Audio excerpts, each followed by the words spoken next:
বেপরোয়া হয়ে উঠেছে ঢাকার সাভার ও আশুলিয়ার মাদক কারবারিরা।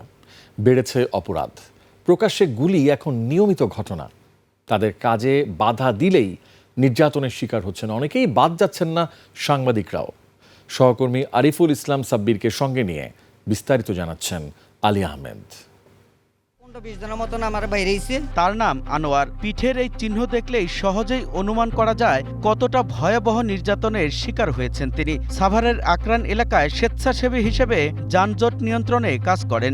নিয়মিত কাজের অংশ হিসেবে অটো শামীমের অটোতে লাঠি দিয়ে আঘাত করেন। এর প্রতিশোধ নিতে গ্যারেজ নামের টর্চার সেলে নিয়ে করেন এমন নির্যাতন। আমি যে সময় মামলা করতে গেছি, কোনো থানায় কোনো জায়গায় স্বামীর ব্যাপারে কোনো রিপোর্ট নেয় না। তিনি অটো শামীম নামে পরিচিত।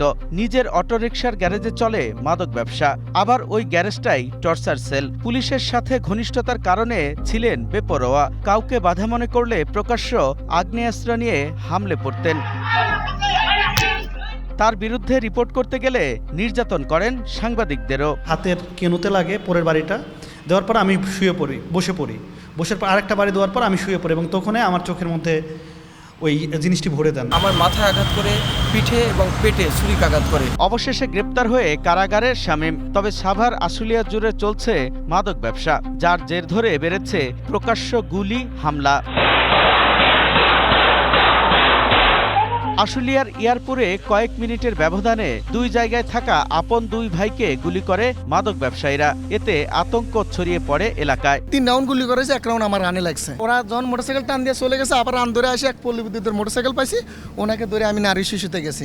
যার পরে আমার ট্রিটমেন্টের সাথে সাথে উনি আমাদের বড় মেয়ে অ্যাক্সিডেন্ট, বড় ভাই, ওনাকেও 3 রাউন্ড গুলি করা হয়েছে। প্রকাশ্য গুলির ঘটনা আছে আশুলিয়ার রাজা বাদশা মোড়, সাভারের রাজাসন সহ বিভিন্ন স্থানে। ছিনতাই ডাকাতির খবর আসে নিয়মিতই। আইসা শুনলাম যে গোলাগুলি অফিস বন্ধ ছিল, তারা গুলি টুলি চালায় চলে যায়, মানে একটা আতঙ্ক দেওয়ার জন্য এই মাদক কারবারিরাই। সাভার আশুলিয়া মূলত শিল্প অধ্যুষিত এলাকা। স্থানীয় লোকজনের চেয়ে সারা দেশ থেকে আসা মানুষজনের সংখ্যাই বেশি। বিভিন্ন স্থান থেকে এসব এলাকায় এসে অপরাধে জড়ায় অনেকে। একটা মহাপরিকল্পনার মাধ্যমে যদি না আনা হয়, তাহলে সাভারের সন্ত্রাস বলেন, মাদক বলেন, ভূমিদস্যুতা বলেন, পরিবেশ দূষণ বলেন, সবকিছু এমন একটা অবস্থায় আসবে, মানুষ এখানে আর শান্তিতে বসবাস করতে পারবে না। বিশ্লেষকরা বলছেন, মাদক ব্যবসায়ী সহ অপরাধীরা অনেক সময় রাজনৈতিক দলের আশ্রয় পায়, তখন তারা আরও বেপরোয়া হয়ে ওঠে। রাজনীতি বা এর সাথে সম্পৃক্ত থাকে, তারা দেখা যায় যে একটা গ্রুপকে কন্ট্রোল করতে চায়।